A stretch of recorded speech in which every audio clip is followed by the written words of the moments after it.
Excusez d'avoir à demander une fois de plus la parole, mais il faudra que les contre-vérités soient dénoncées, que ça ne puisse pas prendre les devants devant ce Conseil qui est un organe très respectable de la communauté internationale. Madame la Présidente, l'argument tiré de la persécution des populations rwandophones en République démocratique du Congo est un argument fallacieux, parce que la République démocratique du Congo est bordée par 9 pays, et les populations de ces 9 pays se retrouvent à l'intérieur de la République démocratique du Congo, ce qui forme en fait la République démocratique du Congo.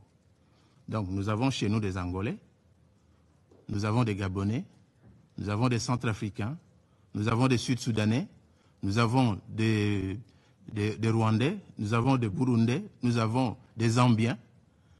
Tous les pays limitrophes au nombre de 9 ont leurs ressortissants en République démocratique du Congo et vivent paisiblement avec les populations congolaises.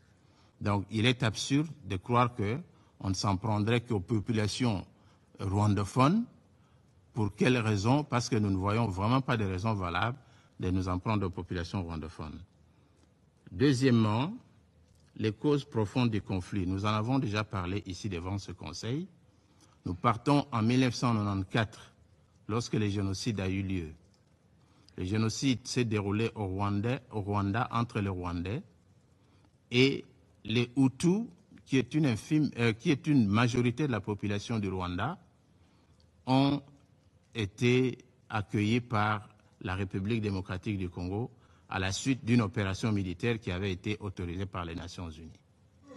Ils se sont réfugiés à l'est de la République démocratique du Congo. Ils constituaient, selon le Rwanda, une menace à cette époque-là. La République démocratique du Congo a même accepté de mener des opérations conjointes avec l'armée rwandaise pour justement s'attaquer aux FDLR pour que le Rwanda ne dise pas qu'il constitue une menace. Aujourd'hui, les rapports des organisations internationales établissent que c'est une force résiduelle qui ne représente rien.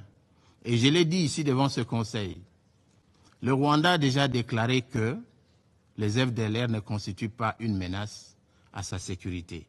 Pourquoi il continue à dire la même chose? Et enfin, Madame la Présidente, en ce qui concerne justement le soutien à Samir Dessé, nous pensons que c'est tout à fait normal que nous puissions demander ce soutien et que la SADC puisse intervenir parce que nous avons sur le territoire de notre pays un pays envahisseur. Et ce Conseil de sécurité est un Conseil de sécurité des Nations Unies qui sait que une intervention militaire de ce genre-là, une agression, doit être repoussée par la communauté internationale. C'est tout ce que nous demandons.